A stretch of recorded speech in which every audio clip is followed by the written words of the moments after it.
After I finished recording my last video on sequence tiles, I started thinking there must be a better way of doing it. And what got me going on this new train of thought first was the old reset tile. And I made it more efficient. As you can see now, there's just this loop that goes through and resets all the tiles. And it doesn't matter how many tiles there are, it automatically does them all. And then I'm thinking, okay, maybe I can take this further. So rather than with the original setup where you had a unique tile for the first tile and a unique tile for the last tile, and then all the tiles in the middle, you can copy and paste them and edit them.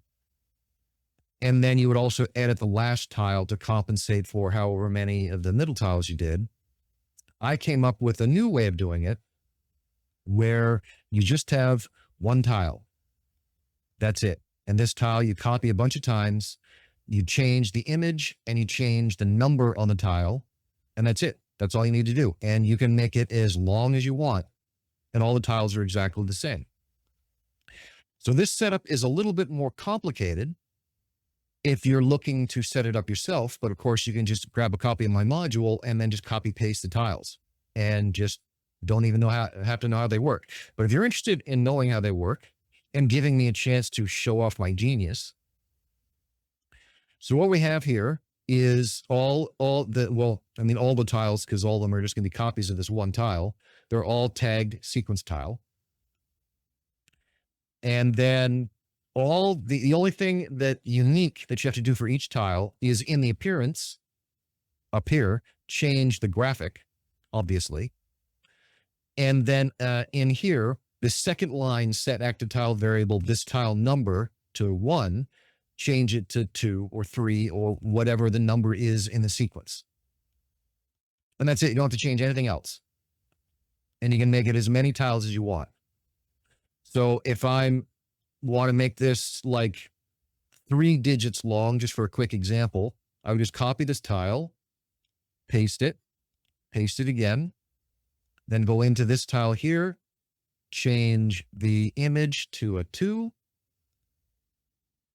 and under actions, change this number to a 2. And then for this one, just change it to a 3. And we go over here and change this to a 3. And that's it. If we come down here, we activate the first one, it activates. We try and activate them out of order. It fails and resets. Start on the wrong one. It fails and resets. We do them in the proper order. Success. And it resets. So let's go through how I set this up. First off, just for the reset button, it's your typical triggers under double right click. It removes the active tag from all active tiles. It resets the trigger history on all the tiles. The way that I did this one, rather than in the old one where each tile would disable itself and then you would re-enable them, I just track trigger history. And if it's been triggered more than once, don't do anything. So we're just resetting the trigger history back to 0 so that when you step on a tile, the trigger history becomes 1. And 1 is the allowable number of triggers, which allows the tile to continue on. And then also change all the tints back. So that's all the reset does. And the first version of this that I set up, I actually put the reset code inside the tile itself. So I didn't even have a reset button. So the entire puzzle was just one tile that you could copy as many times as you wanted. The drawback to that is if something goes wrong, and like nothing has gone wrong with this puzzle. I don't know a circumstance that would cause it to go wrong and break, but better safe than sorry. So I have the separate reset button. And so what all these tiles do when they reset is they just call the reset button, just like the original version did. So that's all the reset button does. It's very simple. And the reset button is tagged sequence reset. so that the other tiles can call it. So that's all that's going on with the reset button. And then all of the tiles are just exact copies of this. So the landing for enter, when a token enters in, we set the number of the tile, which is the only thing that you need to change when you make copies of tiles. So this knows it's tile number 1. Then it checks trigger times. So in the setup here, this checkbox is on, it tracks its trigger history.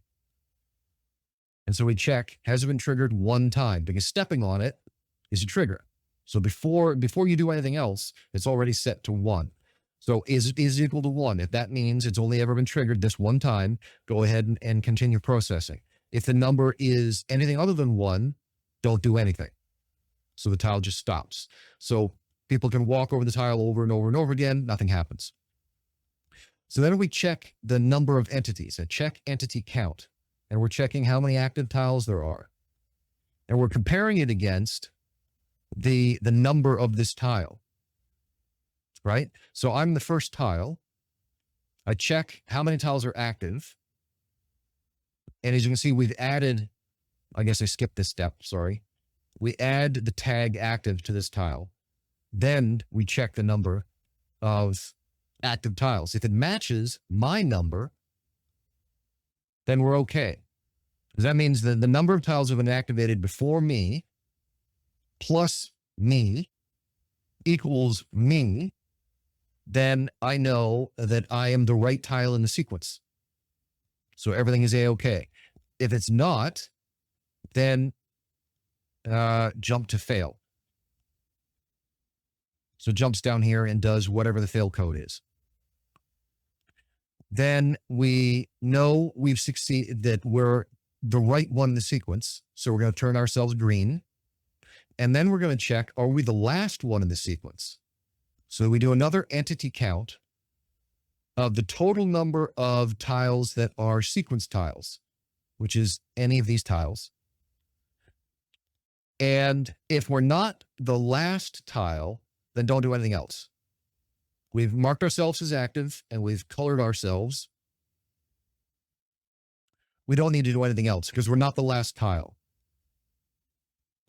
If we are the last tile, so the total number of tiles equals my number, so I know I'm the last tile, then continue on to the next step. In the next step, success. And you can replace this with whatever your success criteria are. You can play an animation, you can play a sound effect, you can unlock a door, you can do whatever you want, right? So that's what happens there. And then it triggers the sequence reset tile that resets everything.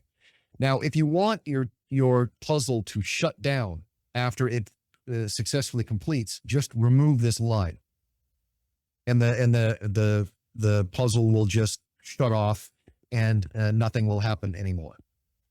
In the event of a failure, so back here, I'm the wrong one in the sequence, then we just have this comment that says fail. You can replace that with whatever animations or sound effects or punishing damage or whatever you want to happen. Put that in there, and then the puzzle resets itself. So the logic is a little bit more complicated, using more actions that you may not be familiar with. But as you can see, it's not super complicated. It's short, it's simple. And with this method, all you need is just your one starting tile and your reset tile. And then you just copy paste as many tiles as you need, change their number here and change their graphic and make your puzzle however you want. There is still the limitation that you can't have repeat characters.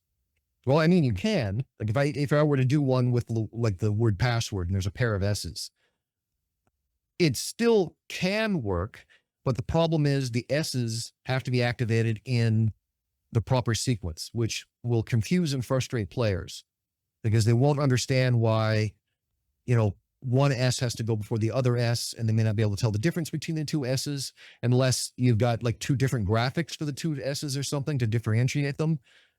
So that's something, there's still a limitation for this. And I don't know how to get around that, but I just thought this was a really cool, different way of doing it. That is much more easily reconfigured for different puzzles and different length solutions, and a lot less like redundancy and repetition going on. So I just wanted to show this off a bit, again, to show off my genius. Hopefully, again, you guys find this helpful and interesting. I'm in the process of updating the puzzle and the module. So hopefully by the time this video goes out, I will have updated the module with this new version of the puzzle. If not, it will be coming out soon. Hopefully you enjoy it. Talk to you later.